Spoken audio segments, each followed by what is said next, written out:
Quisiera darles la bienvenida nuevamente, amigos míos, a esta serie especial de reuniones llamado Monumentos de la Profecía. Es una aventura épica del estudio bíblico. La lección de esta noche es de importancia especial porque vamos a hablar realmente acerca del clímax de la historia. Es la segunda venida de Jesús. Se titula la lección El regreso del Rey. La historia que estamos viendo esta noche proviene de Segundo de Reyes, capítulo 11. Posiblemente una de las reinas más malvadas de toda la historia es la hija de Jezabel. ¿Alguna vez has oído acerca de Jezabel? Tuvo una hija que realmente fue peor que su mamá.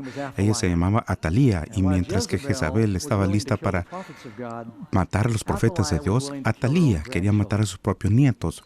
Cuando su hijo Ocosías murió en batalla, ella no quiso compartir el trono con nadie. Ella tomó el poder tratando de eliminar toda la simiente real de David y hizo que se exterminara a sus nietos. Y su hijo, Ocosías, tuvo varios hijos, pero uno de un solo año de edad se llamaba Joás. Y en realidad, Josaba, hermana de Ocosías, tomó al niño y lo ocultó en el templo de Salomón al cuidado del sumo sacerdote. El templo había sido descuidado durante el tiempo de Atalía porque era una reina pagana. Así que este bebé fue ocultado allí en el templo de Dios durante 6 años, mientras que Atalía gobernaba la tierra. Y ella fue una reina brutal, una dictadora malévola. Y cuando finalmente el pequeño Joás tenía 1 año de edad, cuando se lo llevaron al templo, ella pensó que había exterminado a todos sus nietos. Pero quiero hacer una pausa aquí y recordarles algo. Es decir, cuando el diablo sabe, el diablo siempre supo que Dios iba a enviar a un Mesías. No sabía exactamente cuándo. Y hubo 3 momentos en la Biblia cuando el diablo hizo el esfuerzo de exterminar a la simiente real. En una ocasión hizo el intento de tirar a todos los bebés al río, pero Moisés escapó y llegó a ser un gran salvador. En otra ocasión, él trató, y es la segunda vez, eliminar la simiente de David, porque la profecía decía que vendría el Salvador de la simiente de David, pero Joás sobrevivió. Y la tercera ocasión, los soldados romanos fueron a Belén para matar al niño, pero Jesús escapó para Egipto. Podemos ver a través de la historia de la Biblia que hubo un esfuerzo para evitar que el Mesías llegara a ser hombre, porque el diablo sabía que eso sería su ruina. Cristo vino a vivir una vida perfecta y murió por la humanidad para su salvación. Y tal vez vamos a hablar un poquito más de eso mañana. Después de 6 años, el sumo sacerdote, Joiada, y sabes que él realmente vivió un poquito más que de Moisés, unos 130 años. El sumo sacerdote Joiada entrenó a este niño para ser rey. Sabía que no lo podían ocultar para siempre. Los niños tenían que salir a jugar y él estuvo ocultado en el templo durante muchos años y no recibió demasiada luz solar. Finalmente dijo, necesitamos presentarlo al pueblo. Así que al final de 6 años del reinado de Atalía, sacaron a Joás y lo hicieron justo al inicio de un sábado. Y le dijo al pueblo, a los soldados, guarden al rey, toquen la trompeta. Y llegó la gente al templo y encontraron que todavía seguía con vida un hijo de David. Le pusieron una corona en su cabeza y le pusieron el testimonio en la mano, y todo el mundo se estaba regocijando y decían, ¡viva el rey! Y Atalía escuchaba esto desde el palacio y llegó corriendo y dijo, ¡traición, traición! Y la Biblia nos dice que se la llevaron a ella y a todos los que la apoyaban fueron destruidos. Esto es histórico y se cumplirá en el futuro. Este es el hijo de David, que fue ocultado en el templo del Señor durante 6 años. Y cuando salió del templo, sonaron las trompetas. ¿Será que se van a sonar las trompetas cuando venga Jesús? La gente se regocijó y aquellos que lo siguieron fueron salvados. Fue liberado el reino y aquellos que siguieron a Atalía fueron destruidos. Y cuando vamos a Apocalipsis 17, la reina malvada persigue a los profetas y quieren destruir la simiente real. A ella se le llama la madre de las rameras. Eso es lo que tiene en la frente. Atalías es un tipo de ella. A través de toda la Biblia podemos ver patrones que nos muestran la segunda venida. Una de las lecciones principales de las que leemos en la Biblia es el regreso de Cristo. Se llama el Día del Señor. Es la culminación de la lucha entre el bien y el mal y no durará para siempre. Podemos ver cómo es que las cosas cambian en una generación del mundo. ¿Cuánto más tiempo va a durar este mundo como está? Jesús dice, a menos que se acorten estos días, ninguna carne se salvará. Y quiero tener mucho cuidado y muy claro en este momento. Esta noche vamos a hablar de dos cosas principales. La manera en que Jesús va a venir, y sabemos que viene, pero ¿cómo va a venir? Él dice que habrán muchos falsos profetas y no debemos ser engañados. Vamos a hablar acerca de la proximidad de su segunda venida y algunas de las señales que nos habla de su proximidad. Con esto en mente, quisiera compartirles parte del panorama de la historia bíblica que nos asegura la cercanía de la segunda venida. ¿Alguna vez has oído hablar acerca de la teoría de la semana milenaria? Algunos lo han escuchado. Es algo como la teoría de los 7,000 años. Proviene de una serie de textos bíblicos. Por ejemplo, 2 de Pedro 3:8 dice, un día con el Señor es como 1,000 años y 1,000 años como un día. Y sabemos que el Dios hizo el mundo en ¿cuántos días? Bíblicamente en 6 días. Y descansó el séptimo día, son 7. Y aquí tenemos algunas historias de la Biblia que hablan acerca de este principio. Los hebreos tenían una ley que decía, cultiva tu tierra 6 años, y eso está en Éxodo 23:10, y 6 años sembrarás la tierra, pero el séptimo año lo dejarás descansar. Jesús dice, yo soy el sembrador, y la palabra de Dios es la simiente. Por 6,000 años, los profetas, los patriarcas, Jesús mismo y todos los apóstoles han estado predicando la palabra. En el Apocalipsis muestra que Jesús viene a la cosecha. Entonces tenemos 1,000 años llamado el milenio, y lo leemos en Apocalipsis 20. Cuando la tierra está desolada, vivimos y reinamos con Cristo, y es exactamente lo que tenemos en la economía bíblica. Además, en la ley de Moisés, en Éxodo 21:2, si compras un siervo hebreo, él servirá 6 años, y después de 6 años, él puede salir libre. La historia del hombre se divide en 3 fases. Adán, si vemos desde la creación bíblica, Adán fue creado aproximadamente 6,000 años atrás. De acuerdo a la cronología Bishop, él decía 4,004 antes de Cristo, pero aproximadamente 6,000 años atrás. Durante los primeros 2,000 años de la historia, Dios predica el Evangelio a través de los patriarcas. Ese era Enoc, Noé, Matusalem, y entonces, 204 antes de Cristo aproximadamente, nace Abraham. Y durante los siguientes 2,000 años, Dios le concede los oráculos de la verdad a la nación judía. Y tenemos todo eso en la Biblia. Los judíos y los hebreos son los guardianes de la palabra. Y entonces, aproximadamente 4 antes de Cristo, nació Jesús. Y yo sé que algunos piensan, ¿cómo pudo Jesús nacer 4 antes de Cristo? Antes decíamos antes de Cristo, ahora dicen es antes de la era común. Queremos eliminar el nombre de Cristo del conteo del tiempo. Solíamos decir Anno Domini, el año del Señor, y ahora lo hemos cambiado a circa. Eso es el 0. Debiera haber sido el momento cuando nació Jesús. Después de establecer el método de datación antes de Cristo y después de Cristo, aprendieron mucho más de la arqueología. Se dieron cuenta que Herodes el Grande murió alrededor de 2 o 3 antes de Cristo, y él es quien quiso matar al niño Jesús. Él tuvo que haber nacido antes de su muerte. Eso, aunado a su bautismo y los dirigentes, corroboran la historia que sabemos. Durante los siguientes 2,000 años, Dios predica a través de la iglesia. Y entonces tenemos este juicio, el reino del milenio que sucede, que es aproximadamente un sábado de 1,000 años. Y mira qué patrón tenemos aquí.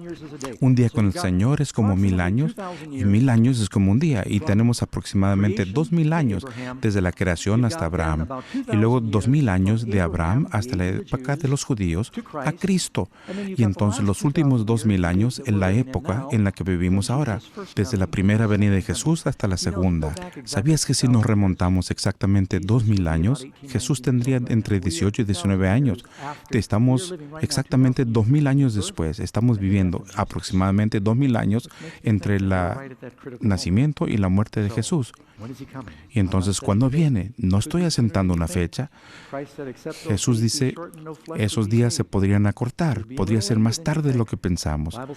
Dice la Biblia que Dios es longánime con nosotros y no está dispuesto a que nadie perezca. Y yo me cuidaría de cualquiera persona que dijera, yo tengo la fecha, yo tengo la información interna. El Señor es muy claro con esto. Así que son 6000 años y nos dice en Apocalipsis 20, entonces viven y reinan con Cristo por 1000 años. Ese es el milenio y tenemos un patrón completo. Ahora, en el jardín del Edén, ¿te acuerdas cuando Dios le dijo a Adán y a Eva, si comes del fruto prohibido, el día que tú comes, en ese día seguramente morirás? Pues Adán y Eva, pues medio que murieron espiritualmente, pero no físicamente. Adán vivió 930 años. ¿Cuál fue el hombre que más vivió en la tierra? Técnicamente, Matusalén fue el hombre que vivió más tiempo en la tierra. El hombre que más ha vivido en la tierra sigue con vida. Él es Enoc. ¿Se acuerdan de Enoc? Él caminó con Dios. Es papá de Matusalén. Y él sigue con vida. Bueno, esa es una pregunta capciosa. Entre las personas que murieron, Matusalén tenía 969 años. ¿Hubo alguno que vivió 1000 años? En el día de que él comieres, un día con el Señor es como 1000 años. Y ese no es el único lugar donde dice. Salmo 94 dice, 1000 días a tu vista son como ayer. Y Salmo 84:10 dice, un día en tus cortes es como 1000. Hay tantos eruditos bíblicos y uno puede ver desde Martín Lutero y los demás reformadores. Todos pensaban que la historia del hombre duraría 6000 años. Estás viviendo en esa generación ahora. Y aun cuando no utilizaríamos esto, mira lo que está sucediendo en el mundo. El hombre se está destruyendo a sí mismo y dice en el Apocalipsis, Dios va a destruir el que destruye el mundo. Y cuando Él venga, el hombre está destruyendo el mundo. Vivimos en ese tiempo. ¿Y por qué no iniciamos con la primera pregunta de la lección, el regreso del rey? Regresando a la historia acerca de Jesús, que viene del templo, dice en Hebreo capítulo 8:1, Jesús el sumo sacerdote en el templo celestial. Y eso lo puedes leer. Jesús es el hijo de David, como el pequeño Joás. Saldrá del templo. En este momento es nuestro gran mediador. Suplica por su sangre al Padre. No es la sangre de un cordero terrenal, sino el Cordero de Dios que quita el pecado del mundo. Es su sangre la que purifica el templo celestial y no el terrenal. Y cuando ya no se lleve a cabo el ministerio en el cielo, Él saldrá del templo. Se oirán las trompetas y habrá un grito entre el pueblo. Y Él vendrá, tomará el reino, y la reina malvada y todos sus seguidores serán destruidos. Y es por eso que es una alegoría. Pasó en la historia, pero es alegoría de la salvación. Hay muchos otros. ¿Saben? En Apocalipsis habla de las 7 trompetas que sonarán cuando venga Jesús. Cuando Josué tomó la tierra prometida, se tocaron las 7 trompetas. Al leer el Apocalipsis, encontrarás que la llave para revelar sus misterios son las historias del Antiguo Testamento. Me preocupa algunas iglesias que solamente usan el Nuevo Testamento y realmente necesitamos el Antiguo Testamento para estudiar las profecías. Así que, ¿quién es el rey que pronto saldrá del templo celestial? Apocalipsis 14:14. Miré, y aquí hubo una nube blanca, y sobre la nube uno sentado semejante al Hijo del Hombre. Es uno de los títulos que Jesús usaba para sí mismo, que tenía una cabeza, una corona de oro. La pregunta 2. Cuando Jesús regrese, ¿vendrá en silencio? Algunos hemos escuchado que cuando uno se despierte, alguien te va a decir, ¿ya escuchaste lo que pasó? Jesús vino y se llevó a todos los salvados y se desaparecieron. ¿Será en silencio cuando Él venga y permanezcan conmigo? ¿Qué dice la Biblia? Porque el Señor mismo, con voz de mando, con voz de arcángel y con trompeta de Dios. La trompeta es algo fuerte. Y también lo podemos ver en Jeremías 25:30. El Señor rugirá desde lo alto.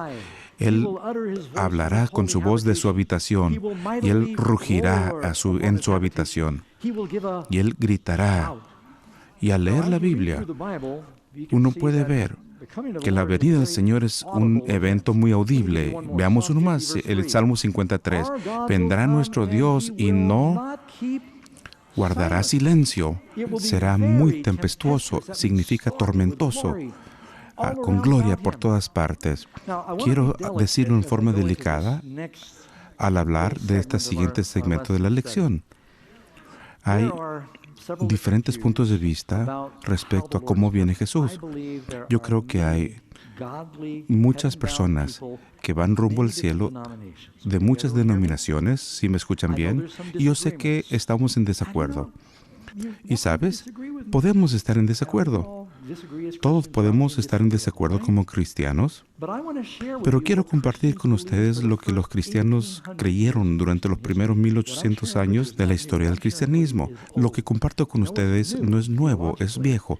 Lo que es nuevo teológicamente es lo que está sucediendo en este momento, el escenario de que no hay nadie que quede atrás. No les puedo dar toda la historia, sin embargo, esto surgió de la Biblia de estudio Scofield y es una interpretación futurista de la profecía, donde dicen que hay tres principios utilizados entre los cristianos y tenemos que utilizar términos técnicos, que es la pretribulación, medio de la tribulación y post-tribulación.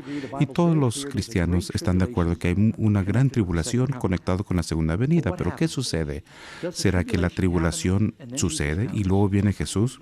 ¿Será que Jesús viene en medio de la tribulación? Hay quienes piensan que es un periodo de tribulación de 7 años y Jesús viene a los 3 años y medio. ¿O será que el Señor viene y viene la tribulación después de eso? Yo pertenezco a la vieja guardia y lo que solía ser el punto de vista tradicional. La iglesia está aquí y por eso Jesús dijo, el que aguante hasta el fin. Les quiero hacer la pregunta, ¿será que la Biblia te enseña que Dios salva a su pueblo en la tribulación o de la tribulación?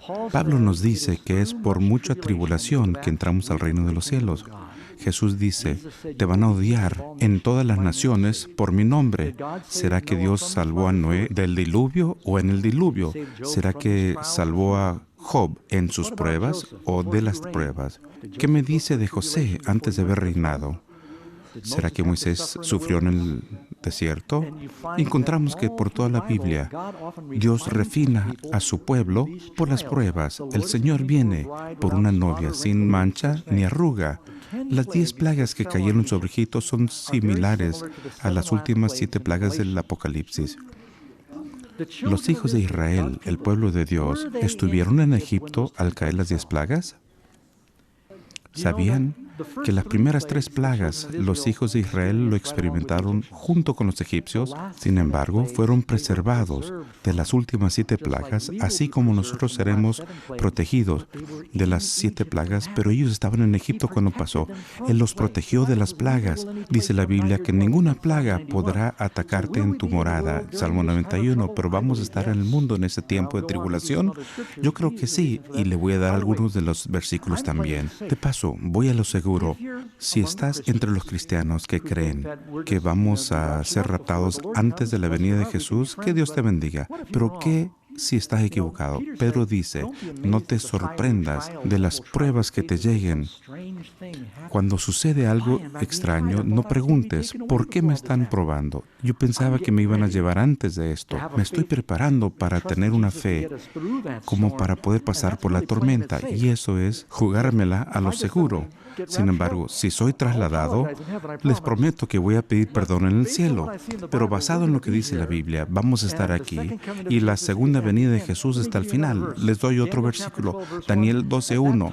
Entonces se levantará Miguel, el gran príncipe, protector de tu pueblo, y habrá un período de angustia como no lo ha habido jamás desde las naciones existen. Serán salvados los de tu pueblo, cuyo nombre se haya anotado en el libro. Hay un tiempo de tribulación. Ahí está Miguel y él nos libera al final de todo esto. Y quiero decirles de una vez acerca de los libros de los dejados atrás. ¿Saben lo que dicen de ellos? Es una novela de ficción y la gente construye una teología sobre algo que tiene una posición de buenas ventas, pero es una teología nueva. Y les digo por qué. Dice la Biblia, Jesús vendrá como ladrón. ¿Y estamos de acuerdo? Mucha gente dice que el rapto secreto es cuando Jesús viene como como ladrón y se lleva a la iglesia. Veamos lo que dice 2 Pedro 3:10. Pero el día del Señor vendrá como un ladrón. ¿Y qué pasa en ese día, cuando Él venga? En aquel día los cielos desaparecerán con un estruendo espantoso. Después que Jesús viene como ladrón, viene 7 años más, los elementos serán destruidos por el fuego y la tierra, con todo lo que hay en ella, será quemada. Pareciera que la vida sigue adelante 7 años más después que Dios viene. Hay muchos versículos como este en la Biblia, mis amigos, y que la Biblia se interpreta a sí misma. Y no podemos dejar que las librerías y Hollywood nos diga lo que enseña la Biblia. Cuando vino Jesús por primera vez, ¿estuvo lista la iglesia? ¿O habían entendido mal sus profecías? Su propio pueblo que tenía Biblia malentendieron cómo vendría y por eso fueron engañados y no estaban listos. ¿Será que el diablo ha cambiado? ¿O será posible que Él va a tratar de engañar a la iglesia por la segunda venida? Y es interesante, Él lo volteó por completo. La primera vez que vino como cordero callado, y ellos quieren un león para destruir a los leones. En la segunda vez viene como león, y Él viene callado. Así que lo volvió a cambiar. Y bueno, pregunta número 3. ¿Qué otra evidencia física acompañará el regreso de Jesús? ¿Qué dice la Escritura? Apocalipsis 16:18. Y hubo un gran terremoto de tierra, un terremoto tan grande como no lo hubo jamás desde los hombres están en la tierra. Lo dice, es un gran terremoto, es como ningún otro. La gente lo va a saber, ¿verdad? Número 4. ¿Quiénes verán a Jesús cuando regrese? Nos dice en Mateo 24:30.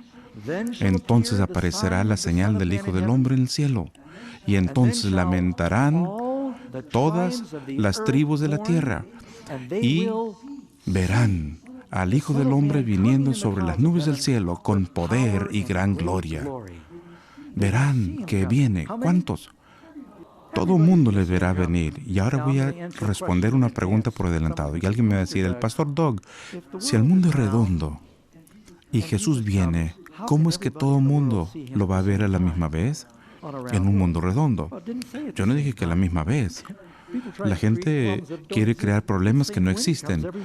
Cuando Él venga, todo el mundo le verá. Y en la medida que van subiendo los santos, todos los que estén vivos lo van a ver, y los redimidos serán raptados y llevados al cielo. Y de paso, raptado significa trasladado, y es lo que yo estoy diciendo, no es un secreto cuando son raptados.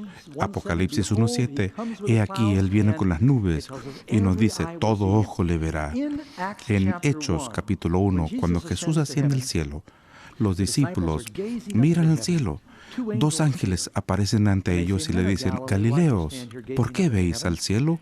Este mismo Jesús que fue tomado al cielo regresará de la misma manera como lo vistes ir. Ellos vieron cómo se fue. Él dice, bueno, lo van a ver igual como se fue. Cuando subió a las nubes, bajará en las nubes. Era real y vendrá real. Lo vieron como se fue y vendrán como viene. Y no es un secreto, todos vamos a ver a Jesús cuando viene. Y es importante porque habrá muchos falsos cristos y profetas. Pregunta número 5. ¿Quiénes vendrán con Jesús cuando Él regrese en las nubes? ¿Viene solo?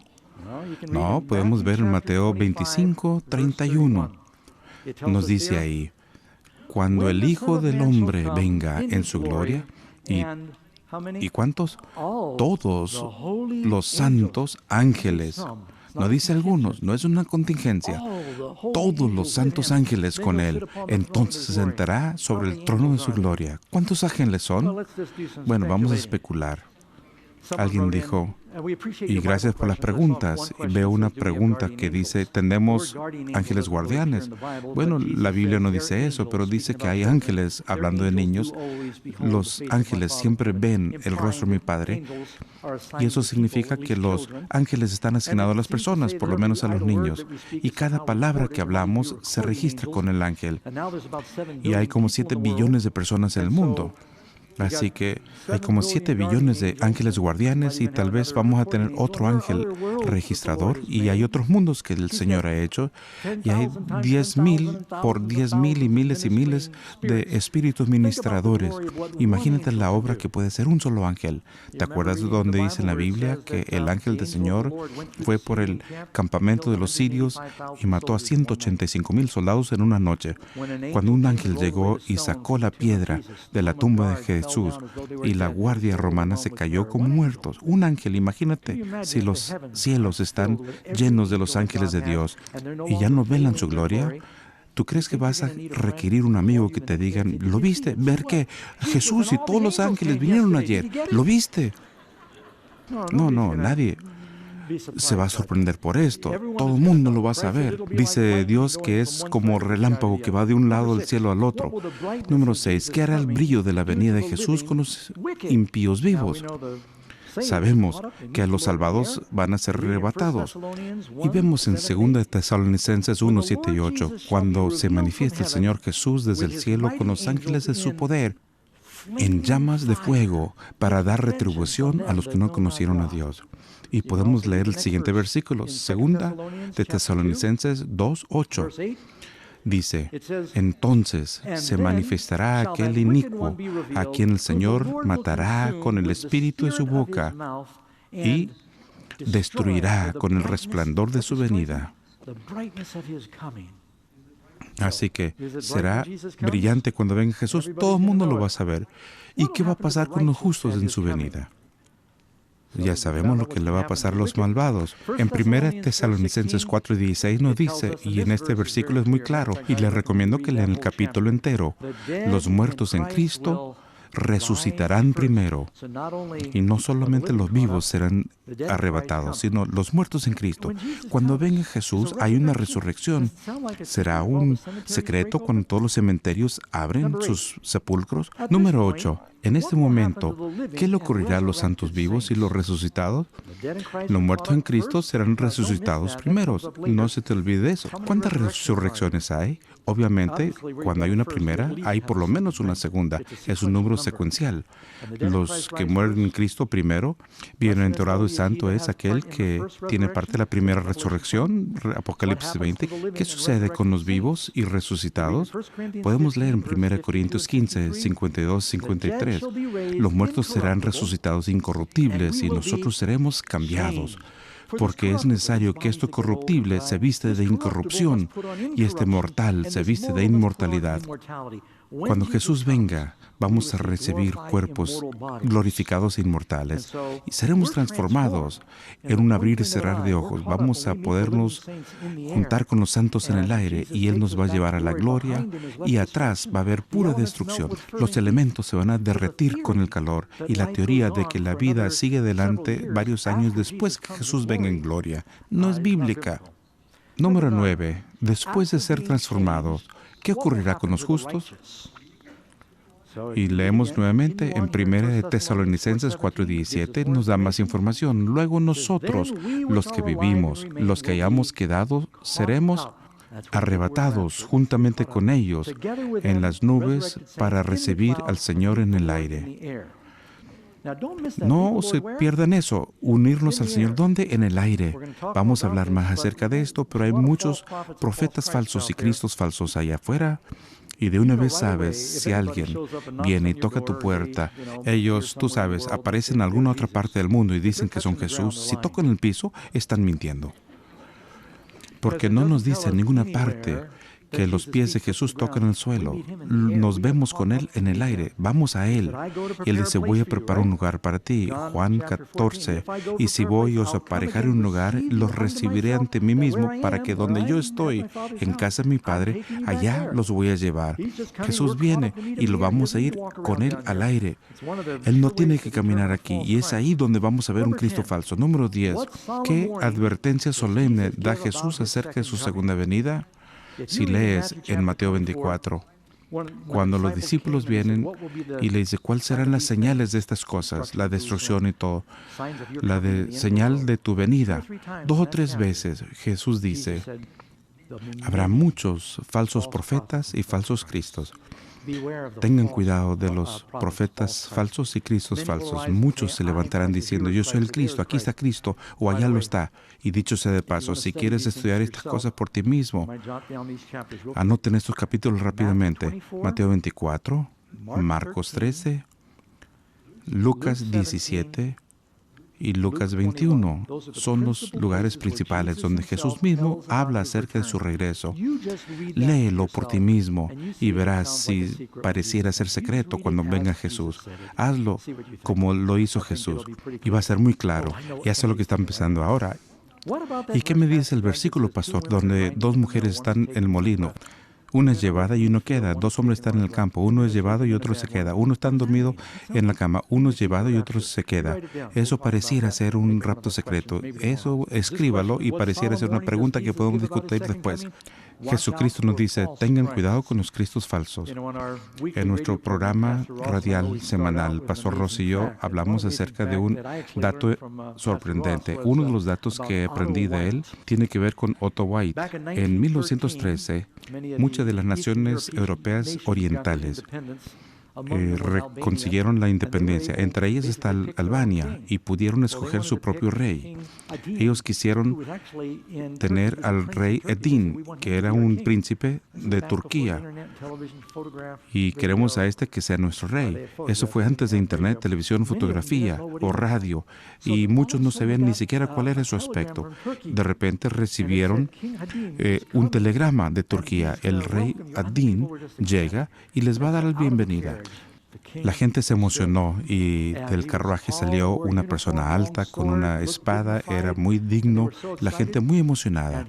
Y él les dijo que había venido y él estaba encantado de ser su rey y los va a conducir en batalla contra Belgrado. Estaban extáticos porque odiaban a las personas allá y le dieron muchos regalos, lo pusieron en el palacio y 5 días después recibieron un telegrama de Turquía. Dice, el príncipe Hadim nunca salió de Turquía. No sabemos quién sea este, pero no es el rey. Y ellos pensaron que era sospechoso porque al preguntarle su nombre, él dijo Otto I. Otto, ese no es musulmán, ese es un nombre alemán. Sin embargo, cuando lo fueron a arrestar, él se dio cuenta de lo que había sucedido, había huido y él había hecho uno de los más grandes engaños de la historia. Él había pasado como rey durante unos días y era una persona que trabajaba en un circo en Alemania. Uno puede leer acerca de Otto White. Él ni siquiera sabía leer ni escribir, pero pudo convencer a la nación que era su rey. El diablo es mucho más inteligente que Otto y puede engañar al mundo. El diablo quiere personificar a Cristo. Hay mucha gente que dice ser Jesús, pero me preocupa mucho cuando Satanás, cuando en su gran engaño va a decir ser Jesús. Mateo 24, vamos a ver algunas de las respuestas de la pregunta 10. Mateo 24, 5. Porque vendrán muchos en mi nombre diciendo, yo soy el Cristo. ¿Y a quién? ¿A unos cuantos? No, a muchos engañará. La mayoría de las personas serán engañadas por el anticristo. ¿No es así? Es lo que dice Jesús. Estrecha es la puerta y angosto el camino que conduce a la vida. Y me da mucho gusto, mis amigos, que ustedes encuentran dónde está la vida. Otro versículo, Mateo 24, 24 y 26, dice Jesús, porque se levantarán falsos cristos y falsos profetas y harán grandes señales y maravillas. Algunos de estos cristos falsos son locos, pero algunos harán maravillas, de tal manera que engañarán, si fuera posible, aún a los escogidos. Dice la Biblia en Apocalipsis que 3 espíritus inmundos saldrán de la boca del falso profeta y el dragón, y van con los reyes de la tierra, y son espíritus mentirosos, haciendo maravillas. Así que van a haber poderes sobrenaturales que algunos de estos cristos tendrán. Y todo el mundo conocemos a Jim Jones y David Koresh y Marshall Applewhite, quienes le habían dicho a los seguidores que eran reencarnación de Cristo. Los seguidores eran tan sinceros que vendieron todas sus posesiones y se suicidaron en forma masiva. Ellos pensaban que iban a ir a una nave espacial para poder ir al cielo. Y la gente lo creía. Estas eran las personas locas. No, estoy diciendo que estos individuos que piensan que son Cristo. Cuando el diablo use su poder al máximo y te dicen que él está en el desierto, no le crean. Y cuando dicen en CNN o en las noticias que un ser glorioso ha aparecido en el Medio Oriente y está haciendo milagros, ¿debemos creerle? Conocí una vez una persona que quería ser Jesús. No había pensado mucho en esto, pero yo vivía en una cueva allá en las montañas. Era un poquito desconcertante en ese momento. Era un cristiano bebé. Y acababa de leer la Biblia. Sabía un poquito, pero no demasiado. Vivía solito como ermitaño allá. Mi cueva estaba al lado del arroyo y la gente que caminaba por la cañada tenía que pasar al lado de la cueva. Y de repente llegó una persona, unos 6 pies de altura, y tenía cabello hasta los hombros y una barba. Se sentó a hablar conmigo un poquito ahí en la fogata y me dijo en forma seria, «Soy Jesús». Yo he tenido algunos amigos hispanos que se llamaban Jesús y no estaba seguro si ese era su nombre. Y no sé si así le pregunté, pero él dijo, «Yo soy Jesús». Y realmente me asustó, porque en primer lugar tenía muchas emociones que pasaban por la mente. Yo me decía, espérate, estoy aquí en la montaña con este lunático. ¿Y qué vas a hacer? Y estamos aquí él y yo nada más. Y él está aquí en mi cueva. Este es mi hogar. ¿Cómo puedo sacarlo de mi cueva? Sobre todo en un sendero público. Y luego me puse a pensar, ¿y si es Jesús? No quiero insultarlo. Había muchas cosas que pasaban por mi mente. Y de repente le dije, si eso es verdad, ¿por qué dijiste en la Biblia que vas a venir en las nubes? Es verdad, así voy a venir para la mayor parte de las personas, para el público en general, pero me estoy apareciendo a unas personas en forma particular. Tenía buena respuesta para todos y quise ser bueno con el muchacho y me sentía un poquito atormentado. Tal vez le puedo decir que se vaya, pero tal vez debo tener cuidado porque si es Jesús debo tener cuidado. Y tantas cosas pasaban por la mente. Permaneció en la cueva 2 días y medio. Pero era cochino. Comió toda mi comida, no hacía trabajo y finalmente tuve que correr a Jesús de mi cueva. Y unos días después lo encuentro caminando por allá por Palm Springs y había alguien que lo seguía a él. Y a la gente decía, este es Jesús. Encontró su primer apóstol. Y unos días después lo vi otra vez en las calles y alguien le había tumbado un diente, había ofendido a alguien y me sentí muy bien porque yo sabía que Jesús tenía todos los dientes, ¿verdad? Así que realmente hay personas allá, pero me preocupa aquellos que tienen el poder y que nos van a engañar. Número 11. ¿Qué ayudará a los justos para no ser engañados? ¿Cómo vamos a saber? Tú sabes, cuando estudiaba con este amigo allá en la cueva, afortunadamente tenía suficientes textos que él no podía contestar y veía que estaba sacándole la vuelta y dije, no sabe y no conoce la Biblia. Isaías 8:20 dice, a la ley y el testimonio.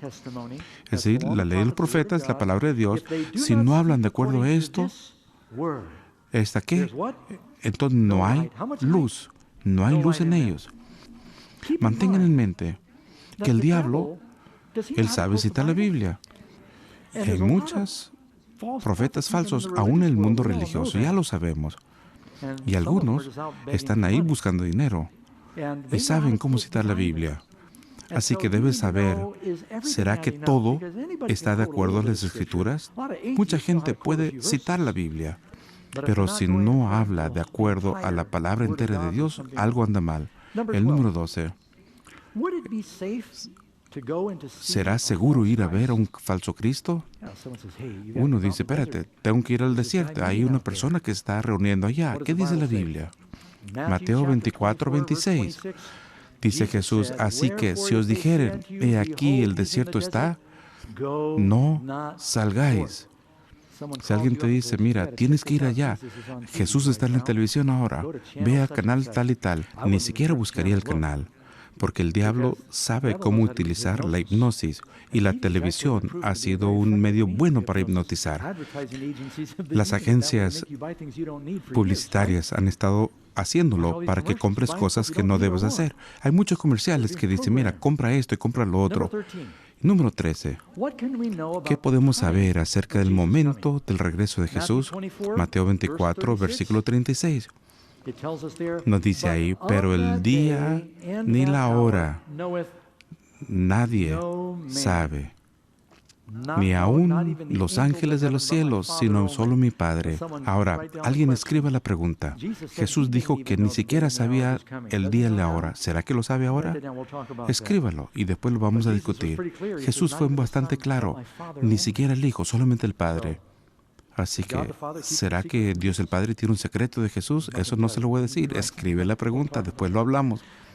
Otro, Mateo 24, 33. Cuando veáis todas estas cosas, tal vez no sepamos el día y la hora. Conoced que está cerca, a las puertas. Así que hay muchas señales que Dios nos da en su palabra. Y en la medida que se van alineando, sabemos que el tiempo está cerca. ¿Será que el Señor quiere que nos sorprenda este día como ladrón? Según Tesalonicenses 5:5 nos dice, todos ustedes son hijos de la luz del día. No somos de la noche ni de la oscuridad, como para que no nos sorprenda. Dice la Biblia que viene como ladrón, pero no significa que va a sorprender a la iglesia. Debemos saber, aun cuando no el día y la hora, pero sabemos que está cerca y debemos levantar las cabezas para mirar. Veamos algunas de las señales. Dice Jesús, entre las cosas que van a suceder, va a haber pestilencias en diversos lugares. ¿Han visto algo en las noticias acerca de plagas y pestilencias? Esta situación del ébola. Yo he estado en África Occidental y realmente creo que van a controlar el asunto del ébola. Es una tragedia de cuánta gente muere. Tiene que ver con el asunto de la higiene y hay que tenerlo bajo control. Pero realmente el tipo de pestilencia que yo estoy pensando es lo que pasó en 1918-19. La mayoría de nosotros todavía no habíamos nacido. Sin embargo, se presentó un episodio grave de influenza que cobró entre 30 y 50 millones de personas. Hablamos de unos cuantos miles en África. Las plagas de las cuales hace referencia Jesús son pandemias, donde millones morirán. Dice que habrán guerras y rumores de guerra, habrán desastres naturales y es más. Hace un mes antes del seminario hubo un volcán que explotó en Japón. ¿Lo escucharon? Han encontrado 56 cadáveres. Y realmente no es nada, de acuerdo a lo que pasó en el tsunami en Japón, así también como el tsunami y terremoto en Indonesia. Estuve allí en la playa en Madras y estuve en Indonesia, había millones de personas ahí y no podemos imaginarnos el sufrimiento que hubo en esta parte del mundo. Lo que sucedió en Haití, con 7 grados en la escala de Richter. Esto se mencionó la semana pasada, la Sociedad Geológica Norteamericana. Entre 2004 y 2014, 18 terremotos con magnitudes de 8 o más sacudieron las zonas de subducción en el globo entero. Eso es un aumento de 265% sobre la tasa promedio del siglo anterior. Y esto no es un grupo religioso. Aun cuando estamos estudiando lo que pasa en la tierra, las cosas suceden más rápido. Jesús habla de su segunda venida, que va a ser como dolores de parto, y el mundo entero gime en espera de la liberación. Y sabes que cuando la dama está a punto de dar a luz, nunca sabe el día y la hora cuándo va a ser, y hace planes de inducir. Nuestros antepasados solían decir, cuando la manzana esté madura, se va a caer. Y uno de los señales era un dolor profundo. Y esperamos que sea después de 9 meses. 20 minutos después, viene el siguiente. Uno llama al doctor y dice, mira, voy a tener un bebé. ¿Y cuán seguidos son tus dolores? Pregunta el doctor. Y nuestros queridos parejas hacen 10 viajes al hospital antes de que venga el bebé. ¡Ya llegó! No es cierto. Pero bueno, ¿cuán seguidos son los dolores? Y cuando se van acercando y cuando sean más intensos, sabes que alguien está listo para ser liberado. Y lo que vemos en el mundo actualmente es un aumento en la frecuencia y en la intensidad. Siempre han habido guerras, pero no han sido nucleares. Siempre han habido plagas, pero no siempre hemos tenido los medios para poderlos mandar a todo el mundo en una semana. Siempre ha habido muchas de estas cosas, pero voy a darle otra señal. Eso lo leí en National Geographic hace unas 3 semanas. ¿Sabías que la mitad de los animales salvajes en el mundo han muerto en los últimos 40 años? La mitad ha desaparecido. Dios va a destruir aquellos que destruyen la tierra. La inmoralidad y la violencia es otra señal de los últimos días. Nos preocupan las guerras y los rumores de guerras. Pero todos los días en América, más jóvenes mueren en violencia entre pandillas que en las guerras en los países extranjeros. Es algo que nos asusta. No se escucha en las noticias, pero es un hecho. Luego, dice Jesús, los hombres malvados y los seductores van a estar cada vez peor. Una de las razones que yo creo que Jesús viene pronto es porque Daniel capítulo 12 dice que mucha gente irá de aquí para allá y se aumentará la ciencia. Vivimos en una generación donde ha aumentado más la ciencia que en toda la historia del mundo. En los últimos 20 años, posiblemente a algunos de ustedes les tocó moverse a caballo y leer con lámpara de querosén. Y realmente yo también lo hice. ¿Recuerden cuando no había algo que se llamaba televisión? Algunos de ustedes son tan jóvenes que ni siquiera saben lo que es un VCR y mucho menos un 8-track. Miren lo que sucede con la tecnología en una sola generación. Daniel dice en Daniel 12, y la gente va a ir de aquí para allá y va a aumentar el conocimiento. Más el Internet es como un árbol de conocimiento entre el bien y el mal y puede hacer mucho bien y hace mucho mal. Como pastor aconsejo a muchas personas que se han metido en pornografía y están destruyendo las familias. Si les hubiera dicho hace 40 años que estaríamos diciendo que no hay diferencia entre un hombre y mujer y que el matrimonio puede ser un hombre con una mujer, con 2 mujeres o un hombre con 4 mujeres. ¿Acaso no lo vemos en nuestra cultura? ¿Es eso lo que Dios describió como su plan? Jesús dijo, Lucas 17:28, asimismo como sucedió en los días de Lot, así será el día en el que el Hijo del Hombre se manifieste. ¿Cómo fue en los días de Lot? Inmoralidad flagrante, descarada y desvergonzada, en busca de aceptación y atención. Y eso es una de las señales. Miren la población del mundo. Vaya, he estado en la India y en China. Hay muchas personas ahí más. Acabo de llegar de China. Hay 300 millones norteamericanos, no es nada. Cuando vas a un lugar donde hay 1.3 billones de personas, Shanghái, estuve en Shanghái este año, 24 millones de personas. Yo crecí en Nueva York, parecía manejar en Nueva York durante mucho tiempo y seguías ahí. Y no podía salir, es sorprendente. Yo recuerdo cuando había 3 billones de personas en el mundo, algunos de ustedes todavía lo recuerdan, y continúa creciendo. Y ahora estamos en 7 billones y para el 2050 habrá 9.5 billones y se nos están acabando los recursos. Inestabilidad política y es otra señal. Rusia quiere más poder y hay mucho problema en Medio Oriente con tantos países islámicos. Y mira el tumulto que nos rodea. Las naciones se enojaron. El tiempo de la ira ha llegado, dice Apocalipsis. El mundo gasta más de $100 millones la hora en soldados, municiones y máquinas de guerra. Jesús dice, habrán guerras y rumores de guerra. Y yo no quiero asustar a nadie, pero ¿saben de esas armas nucleares que supuestamente hemos eliminado? Ahí siguen. Y nos preocupa. Irán quiere desarrollar armas nucleares. Pero ¿qué sucede si alguno de los países rebeldes también consiguen armas nucleares? Pueden dispararle a Israel. ¿Tú crees que iban a titubear? Ven lo que pueden hacer y a eso se ve en televisión.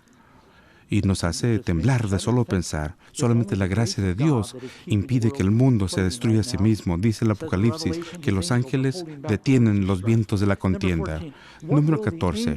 ¿Qué harán los ángeles en la segunda venida de Jesús? Mateo 24:31.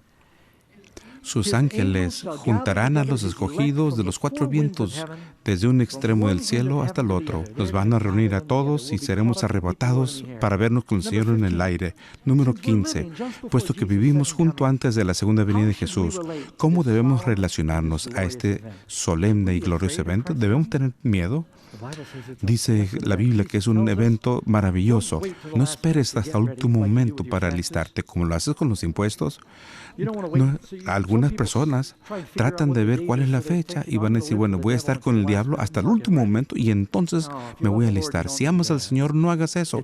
Dice Mateo 24:44, por tanto también vosotros estáis listos, porque el Hijo vendrá a la hora que no pensáis.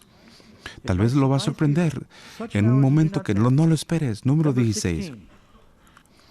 ¿Cómo será recompensada la gente en la segunda venida de Jesús? La respuesta, Apocalipsis 22:12. Dice, he aquí, yo vengo pronto, y mi galardón conmigo para recompensar a cada uno de acuerdo sea su obra. Somos salvados por gracia, pero somos recompensados por las obras, porque eso ilustra que la gracia de Dios está viva en mi corazón. Número 17. ¿Qué dirán los malvados cuando regrese Jesús? Aguántenme tantito, eso es largo. Apocalipsis 6:15. Y los reyes de la tierra, y los grandes, y los ricos, y los capitanes, los poderosos, y todo siervo y todo libre, y decían a los montes y las piedras, caed sobre nosotros y escóndenos del rostro de aquel que está sentado en el trono, porque el gran día de su ira ha llegado, y ¿quién podrá sostenerse en pie? Ese es el evento grandioso de la historia. Jesús viene y la pregunta es, ¿quién estará listo para su segunda venida? Él quiere que todo mundo esté listo. Dice la Biblia que Dios no está dispuesto a que nadie se pierda, sino que se salven. Apocalipsis 22 dice, aquel que desee que venga y que toma libremente del agua de la vida. Dios no quiere que nadie se pierda. Jesús dijo, aquel que cree en Él no debe perderse, sino tener vida eterna. Él quiere que tú estés aquí y por eso estás viendo y escuchando. Él quiere que sepas que va a regresar. Y si Jesús viene pronto, ¿qué debe ser más importante más que prepararte para la eternidad? ¿Acaso no sería la prioridad de tu vida? ¿Qué va a decir el justo cuando venga Él? Isaías 25:9. No van a estar tristes. Van a estar emocionados con gran gloria. Dice, he aquí nuestro Dios. Le hemos esperado y nos salvará. ¿Crees que te puede salvar, mi querido amigo? Puedes estar listo. Y Él dice, nos gozaremos y nos alegraremos en la salvación. Así que, ¿por qué viene Jesús? Para destruir a todos. ¿Cuál es el propósito de su segunda venida? Juan 14:3. Vendré otra vez y os recibiré a mí mismo. Él vendrá por nosotros. Los malvados serán destruidos por la gloria de su venida. Pero la razón principal de su regresar es porque he ido a preparar un lugar para vosotros y os recibiré, como para que donde yo esté, también vosotros estéis. Viviremos con Dios. ¿Qué no es maravilloso? ¡Qué gozo, mis queridos amigos! Él quiere que estemos listos. No se va a olvidar de nosotros. Me encanta la historia. Y uno de los grandes sucesos de la historia fue el asalto en 1945 en un campamento para prisioneros de guerra llamado Cabatuán. Allí, varios soldados, así como los civiles, habían sido apresados por los japoneses durante muchos años y estaban muriendo de hambre, muriendo de mala nutrición. Habían sido castigados ahí en el campamento. Y mientras MacArthur llegó allí en las Filipinas, tenían miedo que los japoneses ejecutarían a todos los prisioneros de guerra antes de ser liberados. Así que le preguntó a los Rangers que si quién estarían dispuestos a ir a salvar a las personas. 100 soldados, junto con otros guerrilleros filipinos, llegaron y atacaron por la noche y realizaron una liberación grandiosa y pudieron salvar a casi todos los prisioneros. Arriesgaron sus vidas y la historia del Éxodo tiene que ver de cómo es que Dios liberó a los cautivos. ¿Acaso crees que nos va a dejar en este mundo lleno de pecado? Dice, voy a venir otra vez. Vino la primera vez. ¿Será que vendrá la segunda? Quiero que medites sobre esto, mi querido amigo, mientras John canta y luego terminaremos con una oración.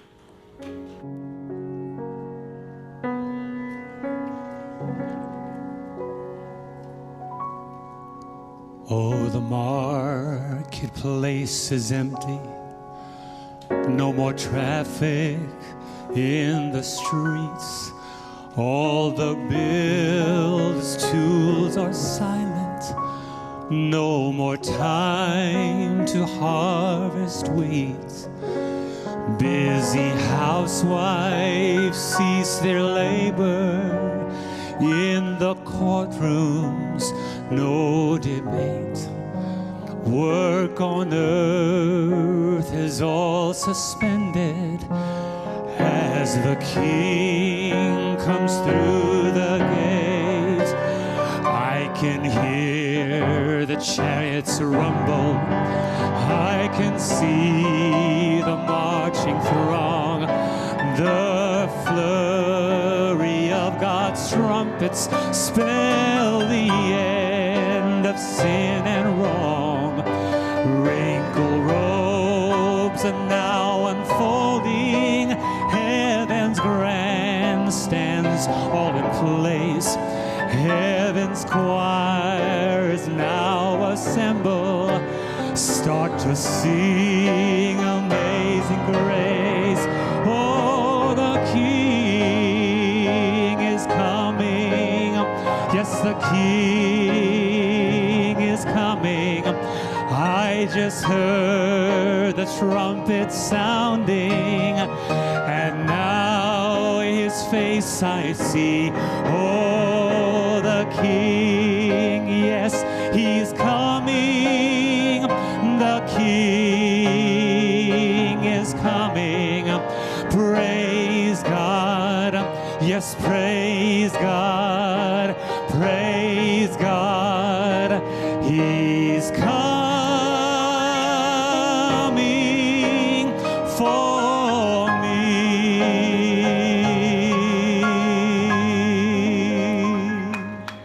Amén. Amén. Muchas gracias, John. Muchas gracias, Kelly. ¿Lo creen, amigos? No sé de ustedes, pero como dicen, estoy muy cansado de estar bien cansado. Quiero que el Señor regrese. Y Jesús nunca falla su palabra. Dice, el cielo y la tierra podrán pasar, pero mis palabras no. Llegó a tiempo la primera vez y regresará a tiempo la segunda. Él quiere que estés listo y no se te olvide esta simple verdad. Él podría venir por nosotros antes que de los demás, en caso de que termine nuestra vida. No trates de determinar cuándo va a ser la segunda venida. Él quiere que tú estés listo ahora, porque cada respiración, cada latido de corazón es un don de Dios. Esta vida es temporal y eso lo sabemos, amigos. Yo quiero estar listo. ¿Y tú? ¿Por qué no nos inclinamos el rostro para orar?